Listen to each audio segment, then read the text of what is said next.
Hi folks, welcome back to the Tabletop's Edge and our combined World in Flames Days of Decision campaign game. So far, we've gotten through the first half of 1936, and we're going to pick up with the July-August turn today. And depending upon how much, or rather how little, happens during July-August, we may even get into September-October, and quite possibly November-December, just wrap up the rest of 1936. Now, so far, the world has been mostly peaceful, and in fact, with the completion of the Italian conquest of Ethiopia last turn, there are no current active wars anywhere on the globe. But is this the calm before the storm? Well, let's dive in and find out. Now, the first thing we need to do each turn is bid for political initiative position. And the limiting factor on that, at least for this turn, is going to be the amount of money that everyone has on hand. So we're looking here at the money track, and you can see the United States is the only major power that has more than 3 money on hand. They have 8. And the United States is probably the power that is least interested in or needs to do any political options at this time. So the chances of the U.S. bidding are probably not very high, but you never know. We'll take a look and see. They do want to get a treaty signed with China, so perhaps this might be the turn where they take advantage of the anticipated non-bidding by most of the other powers to maybe bid cheaply and make that treaty happen. You can see here the Commonwealth, Italy, and China actually have 3. France has 2, Germany has 1, and then both Japan and the Soviet Union have no cash currently on hand. And that's being driven really by the low production multiples for everyone at this point. There's simply not much being produced each turn in any of the countries. Germany has the highest production currently, and that's 7 build points per turn, which is really not all that much when you think about that 7 has to be split up between a bid, then paying for whatever option gets played, as well as paying for any military forces to come onto the map. So I don't know if we're going to have too many people bidding to play some options this turn. I'm going to go ahead and take a look at that, and once all of the powers get their bids recorded, we'll pick back up over on the initiative track. You know, this is a funny game. Based on the amount of money that all the major powers have on hand, I didn't know if anybody was even going to bid for a political option this turn. But it turns out we actually have 4 major powers that bid and 4 that didn't. So we've got 1 more major power this time that's going to be attempting to do something than we had last turn. So let's take a look at those bids. Germany, sitting here in the first position, gets that +4 bid modifier, and man, she just really hates giving that +4 up. So she determined it was worth it to just bid 1, and then that's going to give her a +4 for a total of 5 just for a single bid point.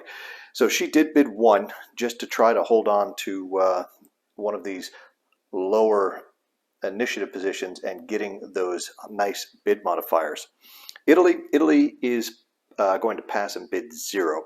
She's got a she has the ability to gear up her production multiple in 1937, and she and Japan are the first 2 major powers that are able to do gear ups, and the gear ups are not cheap. They are expensive. So Italy is looking to probably save her money as much as possible between now and the January-February turn of 1937, allowing her to get a good initiative position and then pay for the expensive gear up, which will help her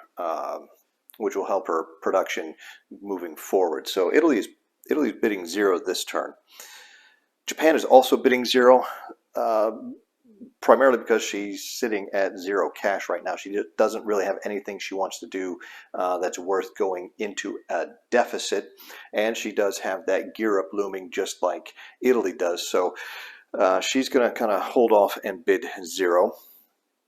The Commonwealth is also going to bid 0. They've only got 3 pounds on hand right now, and they are in the midst of doing a lot of naval construction, and they're going to focus on that for the time being before they get back into the political game, I think.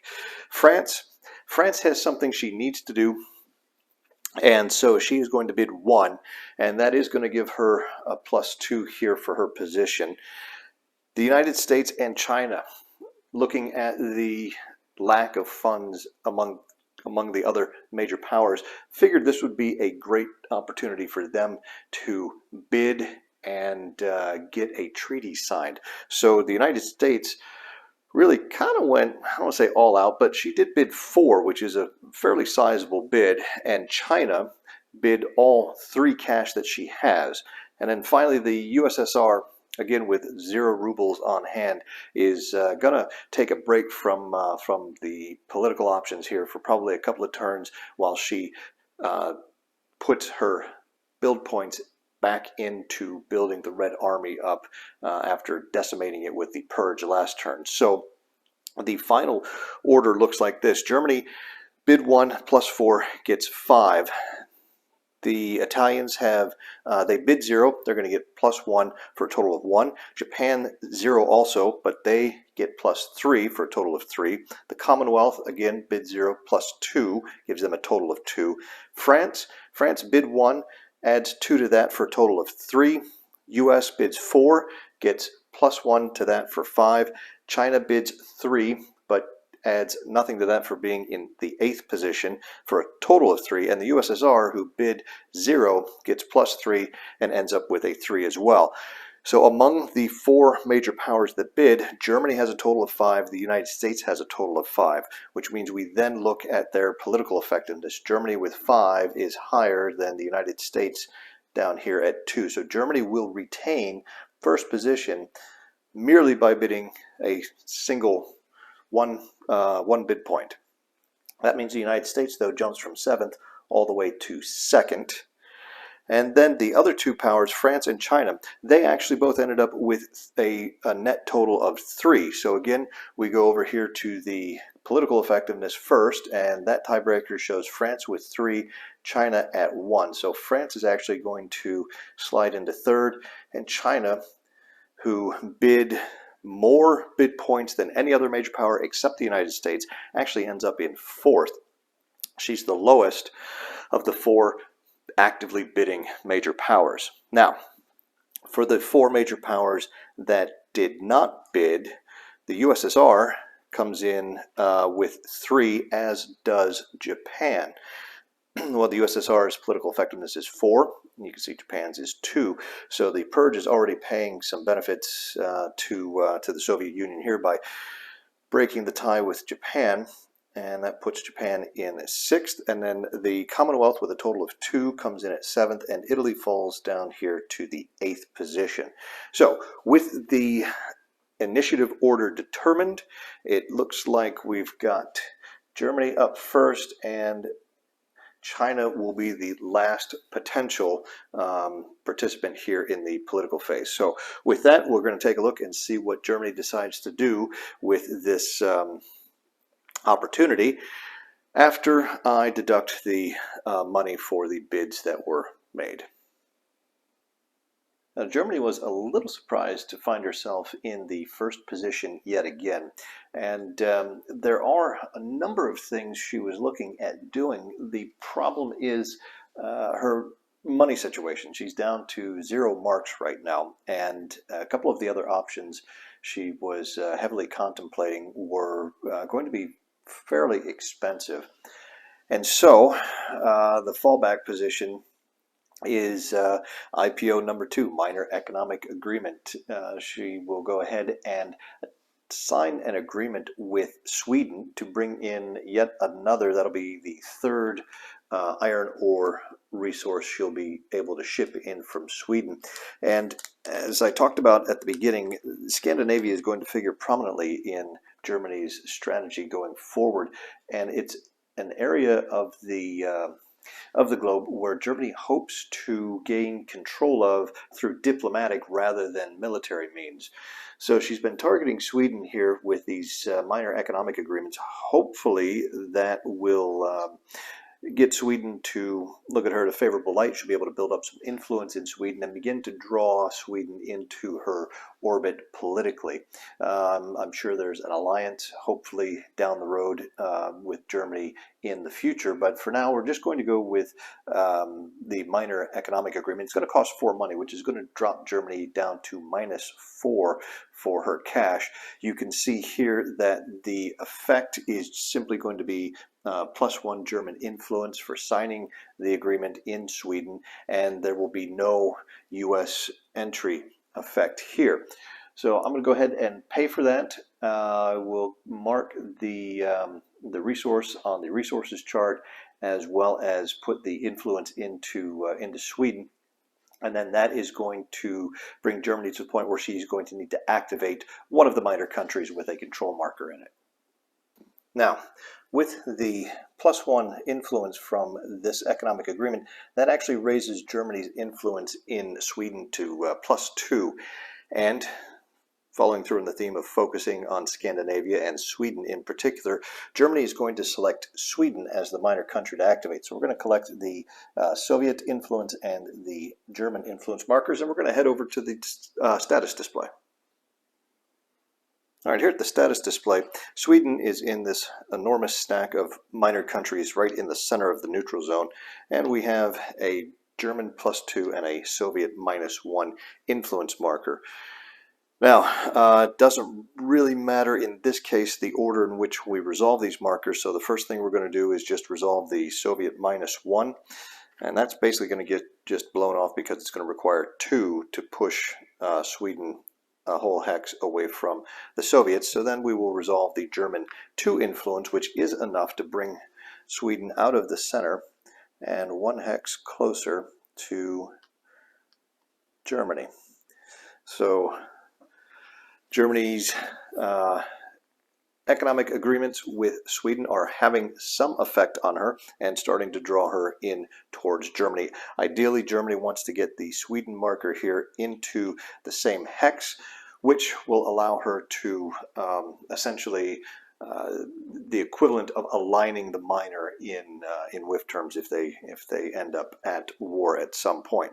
So now, with the minor country activated and the influence resolved, Germany simply needs to roll to see if she's going to end the political phase, and with that she needs a 1 since there were no previous options played. And we have a 9, which means the political phase is going to continue, and we have the United States up now for their first political option. Now, as we talked about earlier, the United States is looking to sign a treaty with China, so she is going to select U.S. option 3, treaty. There's no money to be paid right now because the cost is 4, but it's only paid if it is successful, and we are going to have to await the Chinese turn here in the political phase to determine whether or not it does end up being successful. Likewise, we are not going to apply any of the minor country modifiers or the U.S. entry unless it is successful. So with that, the U.S. has played option 3, and we will now await the Chinese response. But first, we are going to have to roll to see if the political phase ends, and then it will be, if it does not, then it will be France's turn to play an option. So let's go see if the political phase ends prematurely on the U.S. and China. Again, I need to roll a net 1 or less to end the phase. Now, because Germany did play a 1 option prior to this, there will be a -1 modifier to the die roll. So the United States really needs to roll a 3 or better.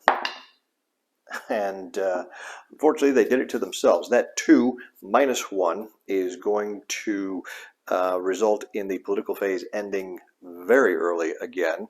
And so let's go ahead and I guess we'll wrap things up from here. The U.S. attempt to get the treaty signed failed this turn, but perhaps all is not quite lost.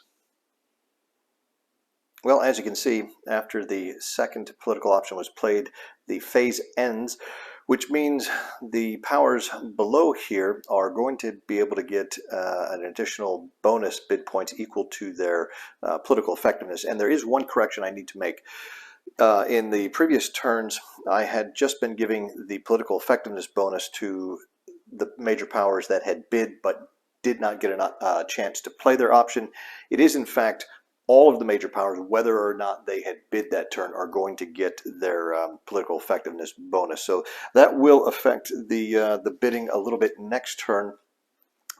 China, at least she's going to have to bid again. She's not going to have much to bid, but she will at least get the +2 here and another one for her political effectiveness. I don't know whether that's going to be high enough to get her into one of these lower positions to where they can get this treaty done or not.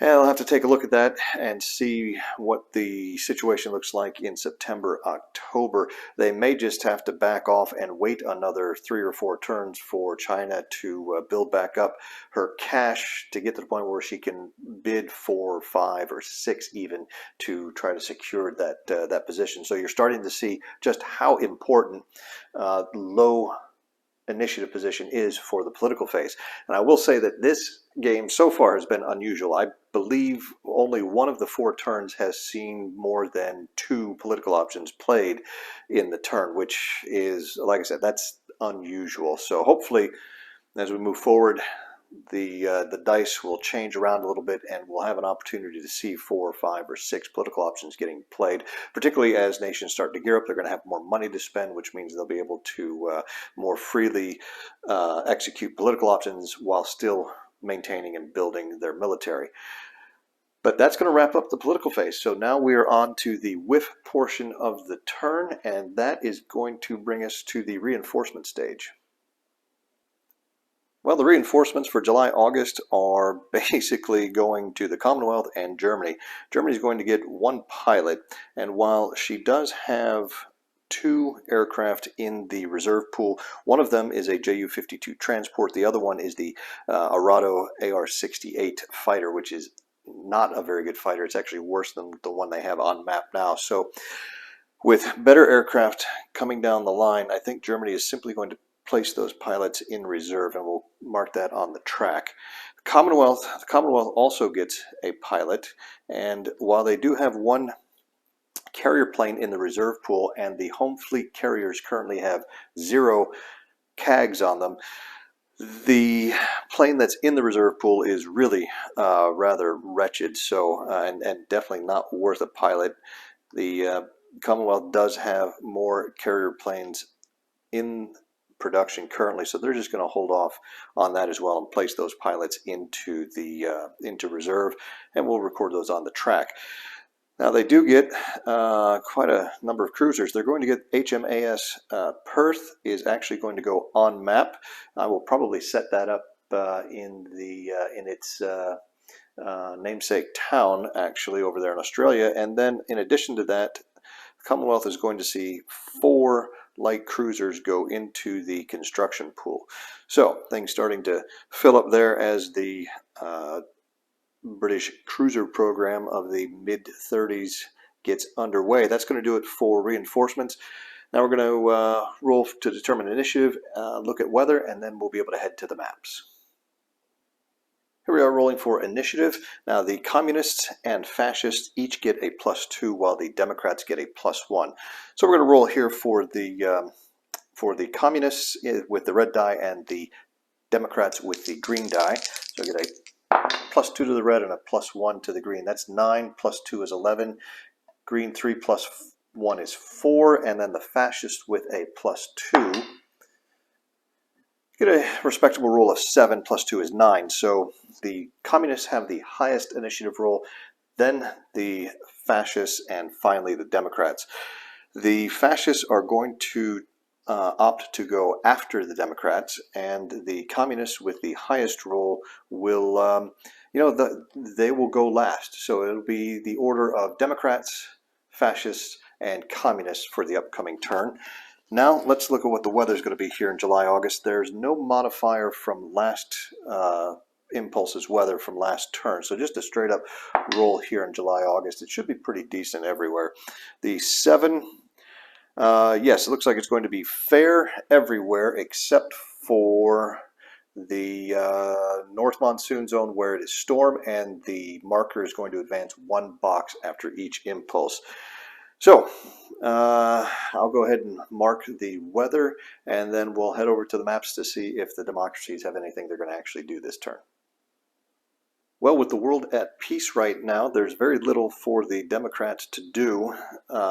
However, there is one thing they are going to do, and that is the reinforcement that just arrived here.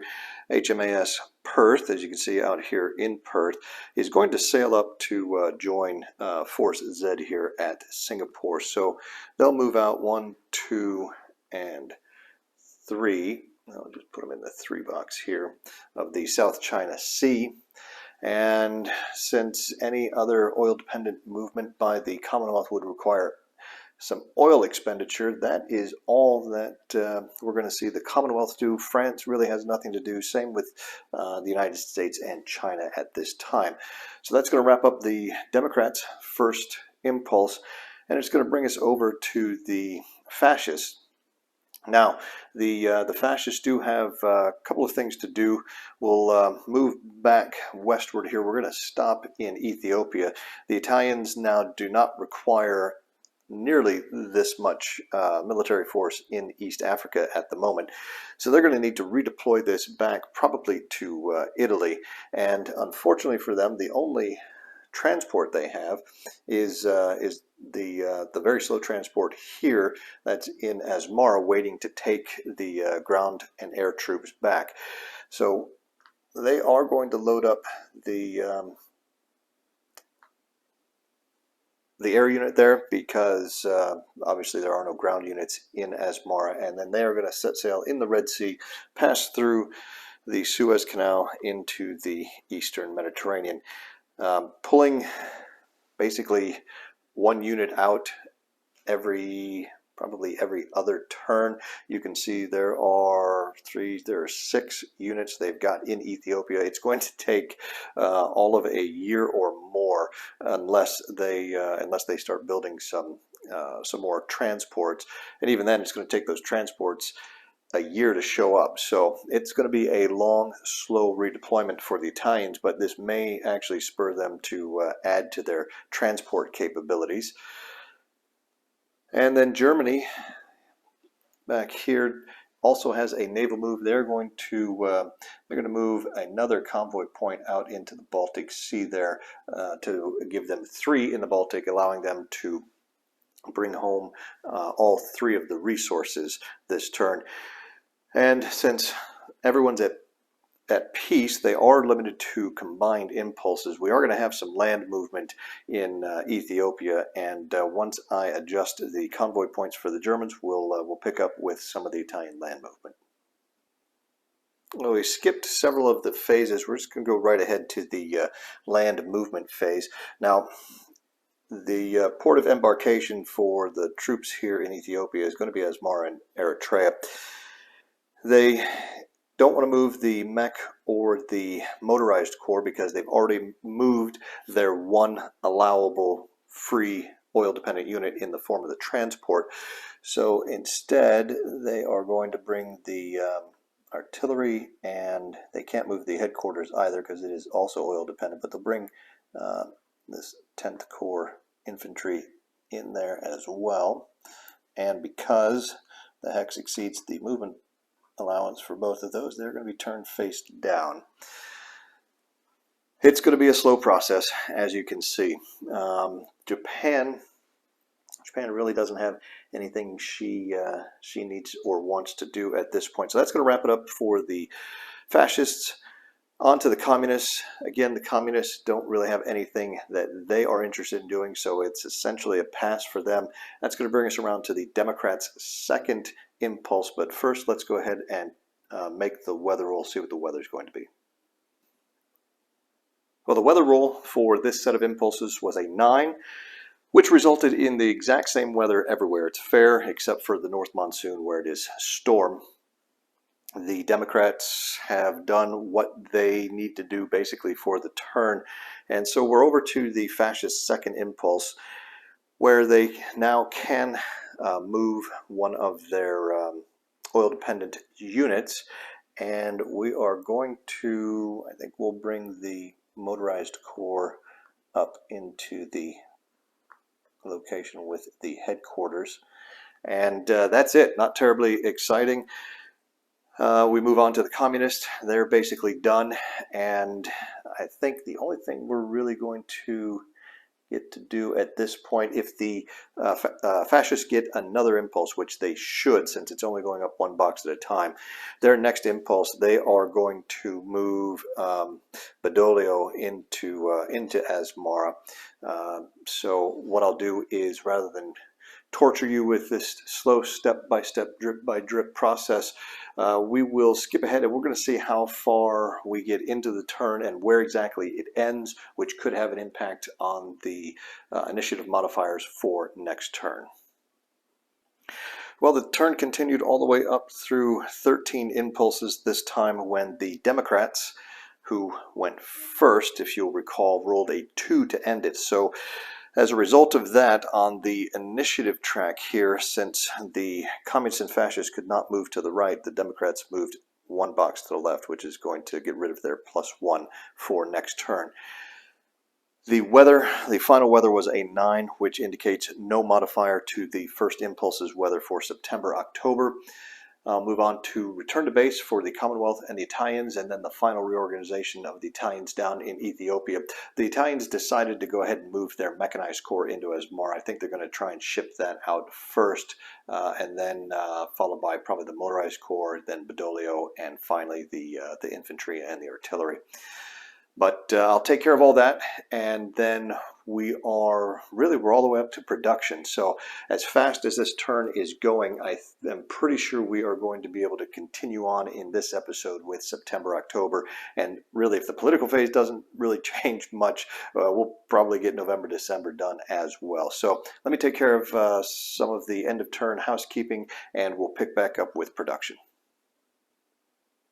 Well, the production from last turn to this turn has stayed pretty stable. The only exception is that resource that Germany is pulling in from Sweden, the new one, is going to allow her to save in oil and still maintain 7 build points. Whereas last turn she got the 7 build points, but she was not able to save in oil. She needed to consume everything she was getting in order to reach that. So what it looks like here is the USSR is getting 3 build points, and they are saving in oil. Germany, as I just mentioned, is getting 7 and saving in oil. The Italians will produce another 2 and save in oil, and the Japanese will produce 3 as well, and they are saving in oil. The Commonwealth producing 5 and saving in oil as well. France gets 2, but she has no oil yet to save. The United States, it produces 3. It's going to put her up here with Germany. And finally, China is getting all of 1. So that's where the current build point or money totals stand going into production of military units. We'll see if any of the countries decide to build what, if anything, they decide to build this turn. Once that's done, we'll take a look at the production circle, and I'll let you know who built what. Well, with production done, we're going to start with the fascists, and the Italians are up first. They, looking at their dire situation in Ethiopia, have decided to build a transport of all things. So they're laying that down, and that's going to be a total build point cost of 2 for them. Germany, interestingly enough, is looking at some political options here, and she's going to refrain from putting any of that build point, any of her build points into units this turn. So she's not building anything. Japan, seeing the situation that Italy is in and planning on eventually engaging in a large campaign on the mainland, does not want to be caught out in the same situation. So she also is going to lay down some transports and a carrier plane as well. That's going to be a grand total of 2 build points for the Japanese. The communists are again continuing to replace the infantry that they lost with the purge by building an infantry corps for a cost of 3. France is still desperately building tankers, hoping to get someday an oil resource that she can save. She and China are the only 2 major powers at this point that are not able to save any oil resources. The Commonwealth continues to expand their merchant marine by adding a tanker point and a convoy point. And they are starting construction of 2 light cruisers as well. So a lot of cruisers going to be coming out of the shipyards here over the next 1 to 2 years for the Commonwealth. China is saving her single build point and not building anything. In the United States is going to match the Commonwealth production of cruisers with 2 light cruisers of her own, and she is also building another carrier plane for a total cost of 2 build points. There's no conquest here this turn, so that is going to wrap it up for the July-August turn. And I think, you know what, well, let's just go ahead and roll right into September-October. So we'll start off September-October by doing a quick review of the money on hand for each of the major powers before they go ahead and record their bids for the political initiative in the upcoming turn. Looking at the money track here for the start of September-October 36, you can see Germany's in the driver's seat with a grand total of 7. The United States has 5, Commonwealth has 4, Italy has 3. Then we've got France, China, and Japan with just 1, and the Soviets with 0. So it'll be interesting to see how the bidding pans out here for September-October. It's going to be a bit of a repeat from last turn as far as which major powers bid and which did not. Germany, which has something that she is trying to get accomplished this turn again, bid 2, whereas Italy and Japan both bid 0. For the democracies, the Commonwealth bid 0, and then France, the US, and China all bid 1, while the Soviet Union bid 0. So once we add in the bid modifier here and the bonus bid points for the political effectiveness due to the political phase ending early last turn, this is what we end up with. Germany bid 2 gets +4 for a total of 6. Italy bid 0 gets 0 and gets 3 for her political effectiveness for a total of 3. Japan bid 0 gets 1 for position and 2 for a total of 3 as well. The Commonwealth, again 0, but she's going to get 1 for position and 3 for political effectiveness for a total of 4. France did bid 1. She's going to get 3 for position and 3 for her political effectiveness, giving her a total of 7.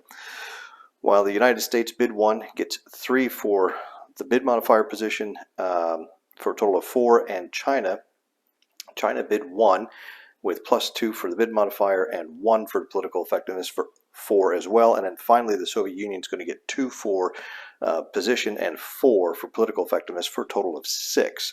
So among the powers that actually bid, France, somewhat surprisingly, is going to get the first position with a grand total of 7.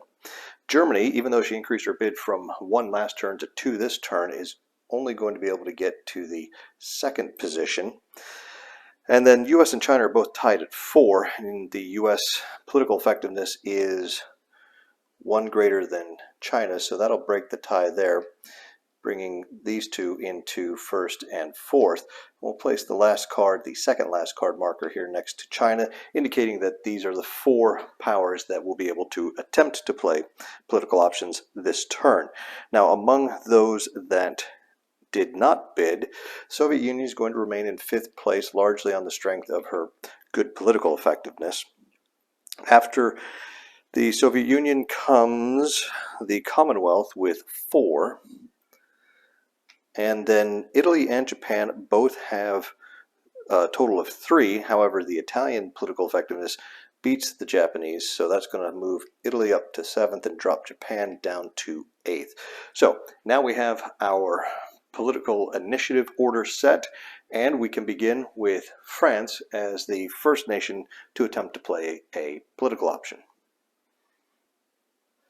All democratic major powers must hold elections periodically unless they are at war, and the period of time in which they have to hold the elections varies by major power. In the case of the United States, they must hold an election specifically in the November-December turn of 1936, 1940, and 1944, and 1948. For the Commonwealth, it is once every 3 years, so sometime in the 1936 to 38 period, and then 39 to 41, 42 to 45, and so on.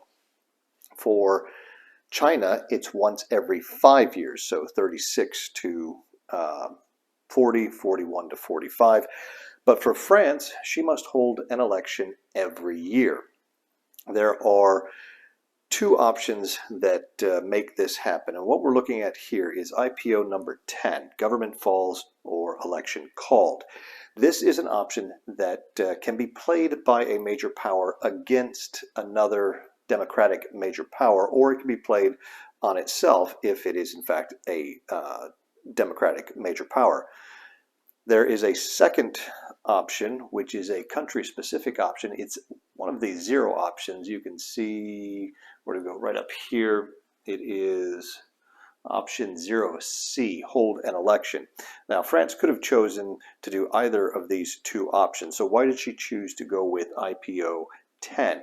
Well, because IPO 10 can be played against another major power, but every international political option may only be played once per turn. What this does is it takes this option off the table for any of the fascist or communist powers that are coming later in the turn that might think about playing this against one of the other democratic powers. And what happens when you hold an election?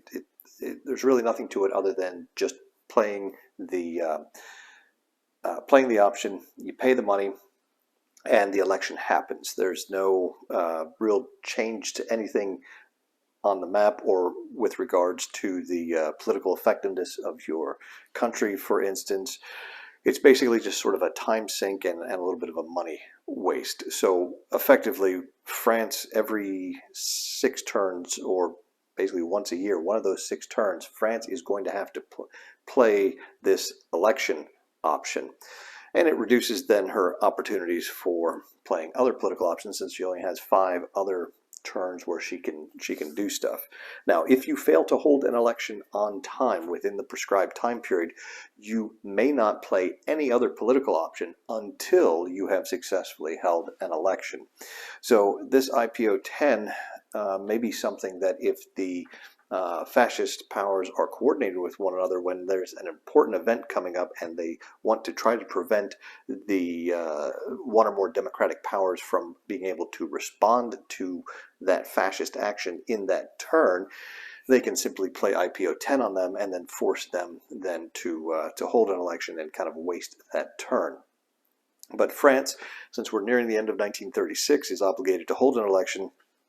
She's going to take advantage of the opportunity here to do so. And you can see IPO 10 happens to cost 1 money. Now, this is the disadvantage over the option 0, which costs 0 money. So it is costing France 1 franc in order to prevent somebody else from playing this on another one of the democratic powers.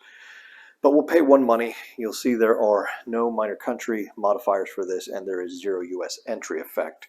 So once I mark the cost, France will then get to activate a major or a minor country, I believe, and then roll to see if we end the political phase. So let me take care of that, and we'll pick up with the die roll to see if the phase ends.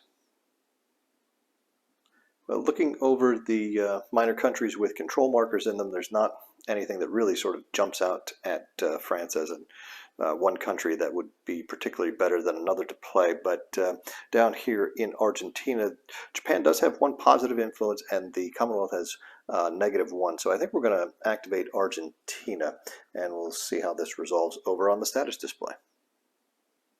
All right, you can see Argentina is at the top of the stack there, dead center in the neutral zone. And we have our 2 control markers. We'll resolve the Commonwealth marker first, it's a -1. It's going to take it at least 2 to move Argentina out of its current hex. So this basically just gets blown off. And same thing is going to happen here with the +1 influence for Japan. So Japan's just going to lose that. And while that didn't really affect Argentina at all, what it did do is it did get rid of that positive Japanese influence in Argentina. So they're basically starting over from scratch. Now we're going to roll to see if the political phase ends, and anything but a 1 here will allow the phase to continue. 9, so we are on to the next major power, and that major power is going to be Germany. Now, Germany has decided to mount an all-out diplomatic offensive on Sweden. We've seen how she has signed 2 economic agreements with her so far this year, resulting in an increase of 2 additional resources coming in. And Germany thinks the time is right now to attempt to sign an alliance with Sweden. Now, the way this is going to work, the minor country cannot be in a civil war or is at war or has been declared war on this turn. Also, it needs to have a political marker on the display, which we know that Sweden does. Sweden currently has no alliances. Each minor country can have up to 2, so this would be the first alliance for Sweden. And we can see the cost is going to be 5 money if it's successful. So this is going to require a die roll to successfully pull off. And what this is explaining here is the modifiers to that die roll. But we can see that if it's successful, we're going to apply the treaty chart modifiers, which can be found on each major powers country play aid here. So all of these countries here will be affected in this manner if the treaty is successful and signed. The United States also, you can see here, 1936-37, it would be a +9. So it's a considerable increase in the United States' entry level against Germany if this alliance goes through. Now, what do? We're going to roll 1 die. And to that, we're going to add 1 for each resource, each control marker we have on a resource or factory in Sweden. Currently, that is 3 resources, so we're going to add +3 for that. We then add the minor countries' willpower, which can be found on the minor country chart here, and you can see willpower is 2. So combined with the 3 markers, that's going to give us a +5. After that, we're going to subtract our initiative position, which this time, unfortunately, is second and not first. So we're going to subtract 2 from that, giving us a net +3 thus far. And then we're going to subtract the distance in hexes on the status display between Germany's political marker and Sweden's. And that happens to be, at the moment, 4 hexes. So we're going to subtract a further 4, giving us a net modifier of -1. Now, we don't have to subtract 2 because the minor is not hostile to us, and we don't have to subtract 3 because we're not attempting to break an alliance. So the final modifier is going to be -1. We're going to roll 1 die, and if the result is more than 0, we will be successful. So this comes down essentially to anything but a 1. Had Germany managed to get the first position on the initiative track, it would have been automatically successful. But we're going to roll the die, and we will see if Germany is successful in getting Sweden to sign an alliance with her. All right, here we go. Anything but a 1, and we roll a 3, which is going to be good enough. So the option play is successful. That will cost Germany 5, so we will subtract to that from her money total here, leaving her with 0. And then we'll go ahead and implement the minor country modifiers, record the increase in the U.S. entry level, and then I'll discuss a little bit about what this alliance is going to end up doing for Germany over the course of the game. Also, what does signing an alliance with a minor country get you? Well, there are 3 kind of main things that you'll get as a result of this. First, an alliance is a prerequisite for being able to bring the minor into an active war on your side. So if you're playing just without days of decision, this would be known as aligning the minor country. In the combined game here, You will need to have the minor countries marker actually stacked with your marker on the status display, and also have an alliance with that minor in order to align them or have them join the war. Second thing, it's going to make it more difficult to move that minor countries marker away from your marker, because it'll be adding a +1 to the movement costs for the hex. So you have a base of 2, now it's going to be a base of 3 if that marker is moving away from you. And then finally, you will get a casus bellum against every major power that declares war on your allied minor country. This will allow you to declare war on the major power at a reduced U.S. entry cost, which is nice. And in fact, France and the Commonwealth may only declare war on another major power if they have a casus bellum against it.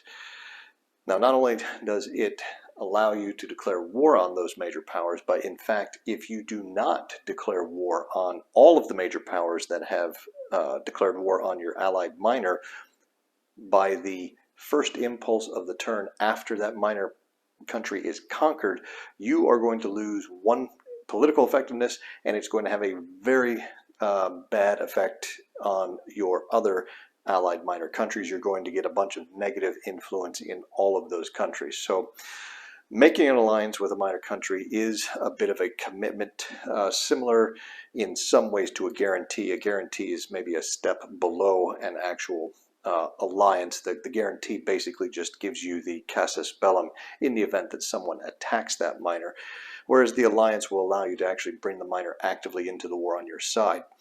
Now, Sweden is kind of the linchpin of Germany's Scandinavian strategy. Not only is it centrally located, but it also has the most resources and factories of all of the Scandinavian countries. It also has the biggest military.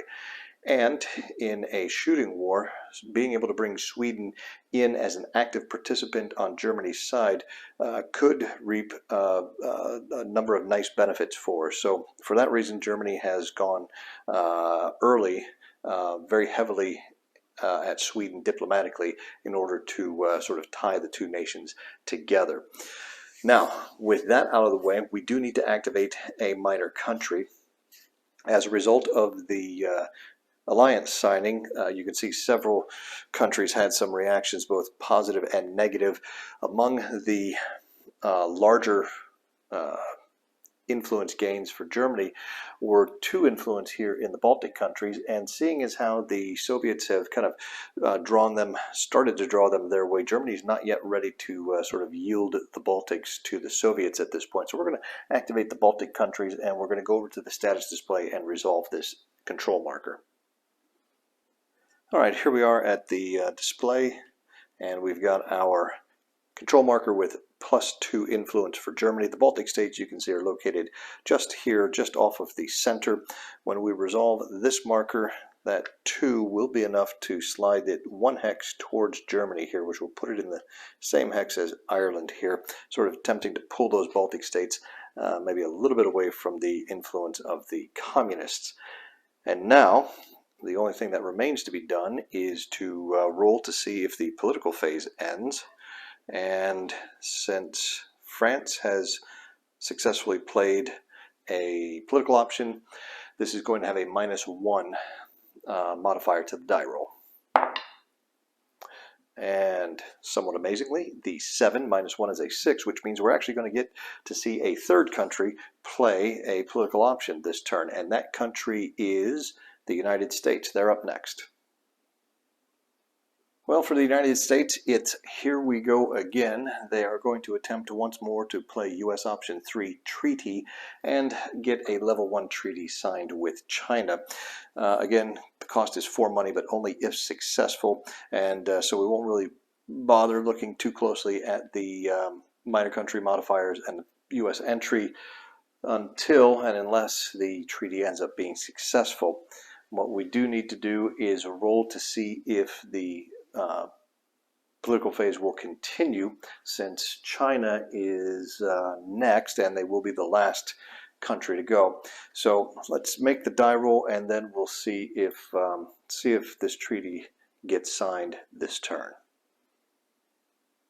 Okay, not an ideal situation, because 2 political options have already been played this turn. So it's going to be a -2 to this die roll. And again, if it is a net 1 or less, the political phase will end. And 4 minus 2 gives us a 2, so it just barely continues, but that's enough. So that is going to bring us over to China, and we'll see which political option China ends up playing. Well, China is going to predictably play China option 0F, agree to a proposal. This will officially seal the deal on the level 1 treaty, which we've looked at before, so I'm not going to get into any details here, other than we are going to have to go back and have the U.S. pay the costs, which is going to be 4, and then we will apply the treaty chart plus these specific minor countries as well, and then we will activate a minor country on the map to resolve the influence there, and that's going to bring us to the end of the political phase, since the last card has now moved down to the last major power that actually bid. So I'll take care of some of the housekeeping here, and we'll pick up over on the maps as we take a look at which minor country to activate. Well, with all of the U.S. influence placed, we are going to select Portugal as the minor country to activate. So we've got 3 control markers here that we will remove, and we will head over to the status display to resolve these markers. At the political status display, we can see Portugal located right here, and we have our 3 markers to resolve. First marker we'll resolve is the Japanese. It's a -1 influence, which is not going to be enough to push it away from Japan. Next, we'll resolve the US +1 influence. Again, not enough to move it. And then we have a Commonwealth +2 influence, which will in fact be enough to nudge Portugal a little bit closer to the democracies and away from the fascists. Now, with the minor country activated and influence resolved, this is normally where we would roll to end the political phase, but since we have reached our last card position here, as you can see on the initiative track, the political phase now comes to an end automatically. This is going to move us into the whiff portion of the turn, and honestly there is really nothing that is going to be happening on the maps other than the Italian transport is going to set sail from Taranto, move into the Eastern Med, and eventually rebase to Eritrea to pick up the next portion of the returning Ethiopian forces, and in fact it's only going to be a one-way trip. It's going to take the entire turn for the transport to reach Eritrea. Other than that, I don't see anything else that's really going to happen. So what I'll do is, rather than walk through that, I'm going to simply do the die rolls for the initiative and the weather to see how they impact the following turn as well as the end of turn. We'll see how long this turn lasts, but that's going to do it. We'll pick back up after the return to base segment and the final reorganization with production, and we'll see what production looks like for September, October. The one thing I did want to show you was the reinforcement stage, where the Soviet Union is going to be getting another infantry corps on map. The Germans get another pilot, which is going to go in reserve for now, so we'll mark that on the track. And the United States also gets a pilot as well. And likewise, with no aircraft for the U.S. Available, they are going to record them on the track as well. France gets 2 convoy points, which will come in very handy for bringing in the Senegalese resource. And then what you see here in this stack, all of these ships, it's a couple of German battleships, a Admiral Hipper class heavy cruiser going into the construction pool, along with a Japanese aircraft carrier and a couple of heavy cruisers. The French get a couple of battleships, the Commonwealth gets an aircraft carrier, as does the United States, and then the Commonwealth gets 2 light cruisers, and even the Soviets are going to get 2 light cruisers. All of these are going into the construction pool, which you can see right here is getting rather full. So I would anticipate over the next year or two, we are going to see the construction pool start to empty out at a faster or slower pace, depending upon how quickly the various major powers can upgrade their production multiples. So I'll go ahead and place these reinforcements. Again, all of this lot here is going to end up in the construction pool. We're just going to have an infantry corps in the Soviet Union and 2 convoy points for France going on map this particular turn. Well, once again, the democracies ended the turn having lost the initiative, essentially. The fascists won the initiative. The communists came in second. They both opted to go second or third and second, respectively. So the Democrats shifted from the 0 box, 1 left here, to the -1 box. We did have some bad weather in the form of an early blizzard, really, that hit the maps for the last impulse, which is going to give us a +2 to the weather roll for November, December, which is going to increase the likelihood of bad weather next turn as well. Now, from production standpoint, let's adjust the income totals here before we take a look at what each nation is going to be building. Again, production is largely unchanged. The Soviet Union is going to pick up 3 build points. Germany is gaining 7 and saving in oil, and the USSR saved in oil as well. The Italians gain 2 and save in oil. Japan gets 3. 2, 3.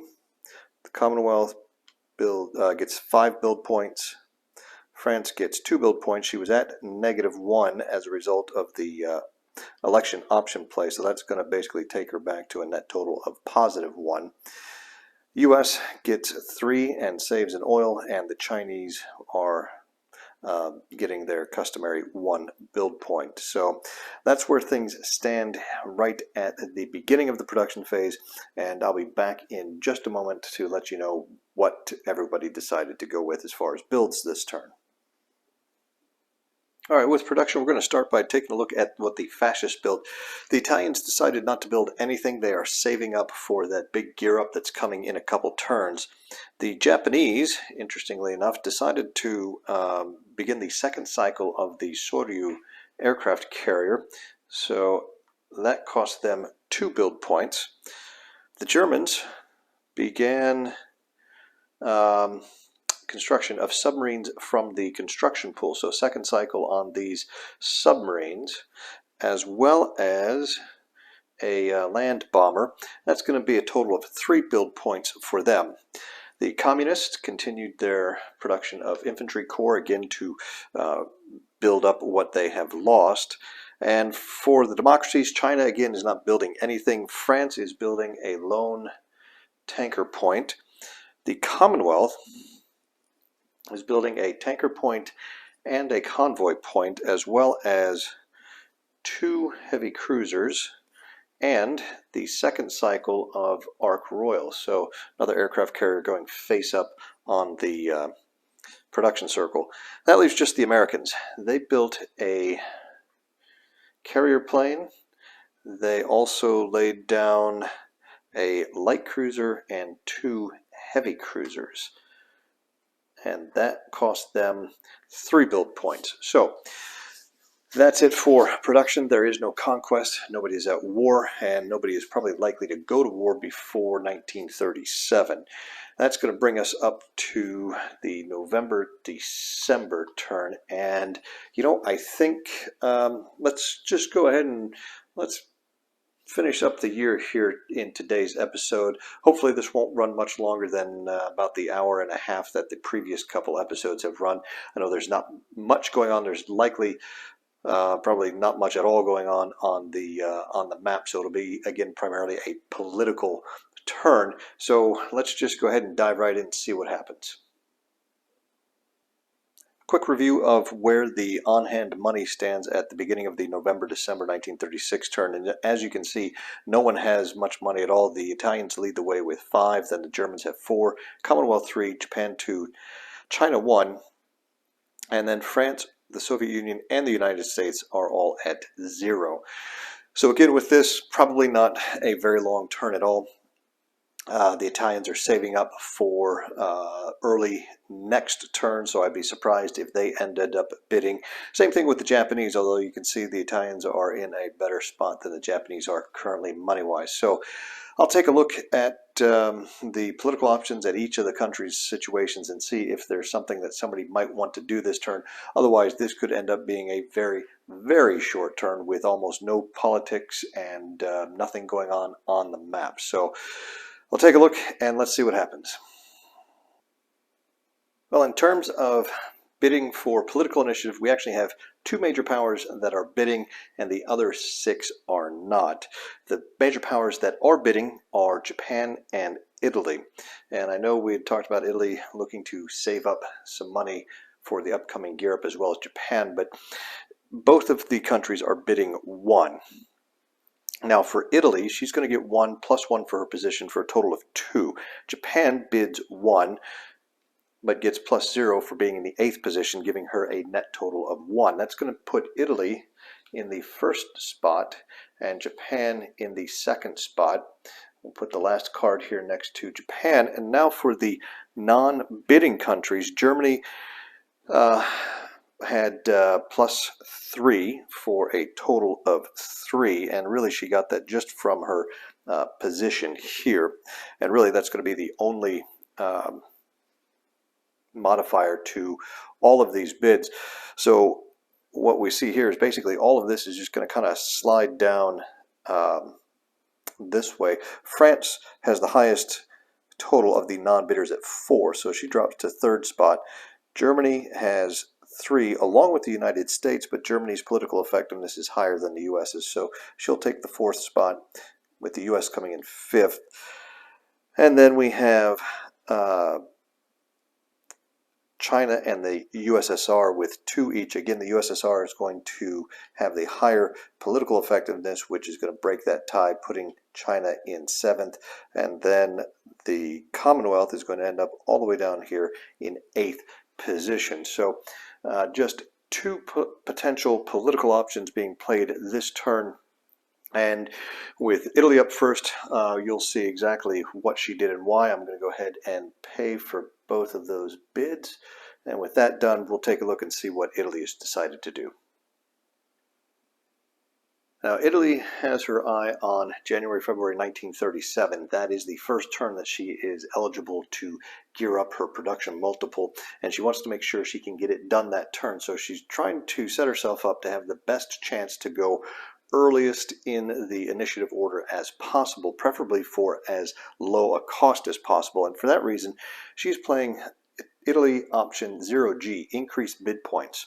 This has 0 money cost, it has 0 minor country effects, and 0 US entry. What this does is it's going to give you as many bonus bid points as twice their current political effectiveness, which is 3. So Italy, in effect, by paying the 1 point for the bid this turn and being able to play this option, is going to give herself 6 additional bid points when it comes to the January-February political initiative bid, which should put her in good stead as far as getting a slot early enough in the turn that she'll be able to conduct that gear up. This also says that you may not activate a minor this turn, so there's nothing to pay for, there's no minor country effect, there's no US entry effect. We've recorded the +6 bid points she'll get for next turn, and there's no minor to activate, which means she is done, and the only thing we need to do then is roll to see if the political phase ends, and that's going to happen on a 1 on the die. So as we make the roll here, anything but a 1, and then we will move on to Japan. And the 4 means it does not end, so next up is Japan. And as you may have guessed, the Japanese are going to do the exact same thing by playing Japan Option 0G, increase bid points. Again, there's no money cost, no minor country effect, no U.S. entry. Japan's political effectiveness, however, is only a 2, so she's only going to pick up 4 bonus bid points for next turn as opposed to the Italian 6. But that still should be hopefully enough to give her a decent initiative order, allowing her to also conduct the gear up as soon as possible. And with that, we have reached the end of the political phase, which sends us into the WiFCE portion of the turn. And just as last time, there's really not going to be anything going on the main maps except for the Italians bringing back the mechanized corps from Ethiopia to Italy. So rather than show you all of that, it's really pretty much just basically administrative stuff at this point for the WiFCE turn. And if I failed to mention it a couple turns ago, but Japan did establish a convoy pipeline. You can kind of just make out the convoy markers there out to Malaya to be able to pull in the Malayan resource that she picked up as a result of the Tientsin crisis. So once I run through the WiFCE portion, again, I will roll for the initiative and weather to see what effects that's going to have on the January-February turn. But with bad weather, pretty much likely, very likely for the first impulse here, I think this will be a relatively quick turn anyway. We'll pick back up at the production step. Well, again, the one thing I did want to show you in the WiFCE portion of the phase is the reinforcement stage. You can see the Italians get 2 battleships, the Littorio and Vittorio Veneto, into the construction pool. The Commonwealth is going to get 2 tanker points and a convoy point. France gets a convoy point, which is going to allow her to bring in the Senegalese resource. The Japanese get a cavalry division. The Americans get another pilot, which is going to go into reserve. And the Communist Soviet Union gets another infantry corps. So we've got a couple of units showing up on map, and some convoy points for the Democrats. I'll get those placed, and then there's probably not much that's going to be worth seeing on the map, so we'll pick up with the production. Well, the Democrats continued their streak of ending the turn as well as losing initiative. So it was the same initiative order as last time: Democrats, then Communists, then Fascist. The Democrats on the 3rd Democrat impulse managed to end the turn on another 2. That's not going to affect the modifiers here because everybody's already maxed out in the boxes that they can reach. And then that's going to bring us to production. Again, it is unchanged from last turn, so the USSR will get 3. Germany produces 7. That's going to put her at 11. Italy produces 2, back up to 6. Japan gets 3, which is going to put her at 4. And then the Commonwealth produces 5. That's back to 8. France gets 2. China gets 1. And the United States gets 3 build points. So we'll take a look at what each of the major powers is going to do with the money they have on hand, and I will show you the production here shortly. All right, wrapping up the production for 1936, we'll start with the fascists. Neither Italy nor Japan decided to build anything this turn. Again, they're saving for that gear up, which will hopefully happen next turn for them. Germany, however, did build a pilot as well as a land bomber, and they laid down a heavy cruiser. The Soviets continued building up their infantry force for a total of 3. The Germans did spend 6 on their builds. France is not building anything, neither is China. The United States is building another carrier plane, and they're starting the 2nd cycle on the Enterprise. So that's going out of the construction pool onto the construction circle face up. That's a total of 3 for the United States. Commonwealth is building a tanker point and a convoy point.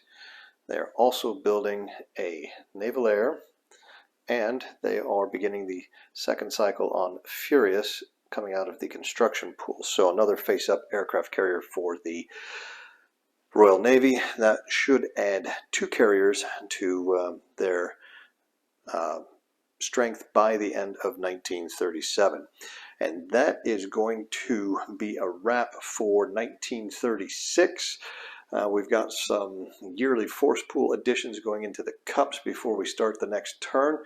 We'll pick up next time with January, February 1937, where things should begin to accelerate as the major powers gear up. They get a little more money. They'll be able to be a little more aggressive with their political option playing, as well as increasing the speed at which they're building up their armed forces. So that's it for today. Thanks for watching. Take care, and we'll see you next time.